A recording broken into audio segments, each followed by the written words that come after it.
রাশেদ, রাকিব আর Suman. Kamalapur rail স্টেশনেই ওদের ঠিকানা।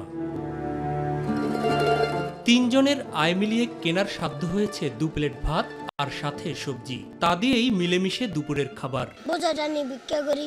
আমি একদিন খাবাই, আরেকটা একদিন খাবাই, এরকম করে করে। দুটো টাকা রোজগার করতে পারি তাহলে খাবো।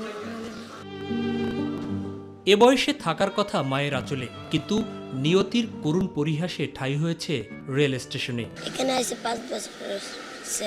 মা মারা গেছে, বাবার একটা বিয়ে বসে সৎ মায়ের বার করে দিছে। বাসায় আছে আম্মু, সৎ মা। মাও মারে, এটা আমার সৎ মা, বাসায় থাকতে দেয় না। আকাশ সমান স্বপ্ন পিষ্ট হচ্ছে অভিভাবকত্বের অভাবে। স্কুলে পড়ি না, 4 পর্যন্ত পড়ছি। পড়ালেখা করতাম, চাই একটা গাড়ি কিনবো, বাড়ি ঘর দুমু। পিতামাতা থাকলেও লেখাপড়ার সুযোগ বঞ্চিত হচ্ছে নগরীর বিভিন্ন বস্তিতে বসবাসকারী পরিবারগুলোর কনিষ্ঠ সদস্যরা। স্কুলে ভর্তি করে নাই। আব্বা আম্মা গার্মেন্টসে চাকরি করে, বড় ইঞ্জিনিয়ার হওয়ার শখ আছে। মারা চাকরি করে, ঠিক মতো পড়ালেখা হয় না। পরিবারের ভরণ পোষণে এ বয়সেই ঝুঁকিপূর্ণ কাজও বেছে নিয়েছে অনেক শিশু।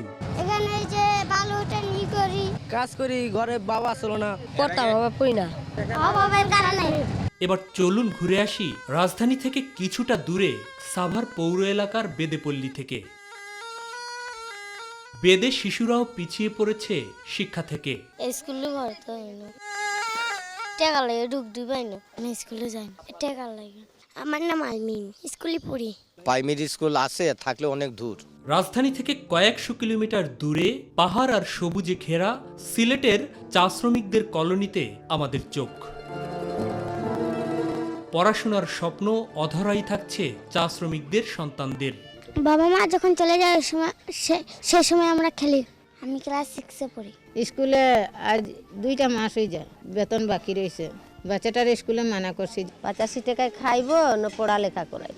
সমাজবিজ্ঞানীরা বলছেন সব শিশুদেরই নিতে হবে অভিভাবকত্বের ছায়ায়।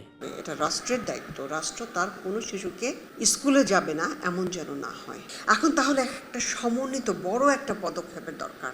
টার্গেটগুলো করে পভার্টি এলিভিয়েশনের জন্য, এই কারণেই পরিপূর্ণ হয় না যে যারা এটাকে ইমপ্লিমেন্ট করবে এই রক্ষকরা ভক্ষক হয়।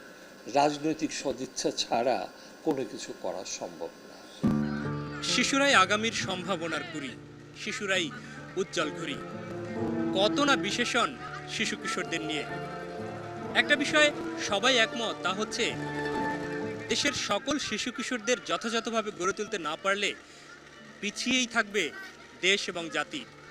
কিন্তু কতটুকুই গড়ে উঠছে প্রান্তিক পর্যায়ের পিছিয়ে পড়া জনগোষ্ঠীর শিশু কিশোররা, সে প্রশ্ন কিন্তু রয়েই গেছে।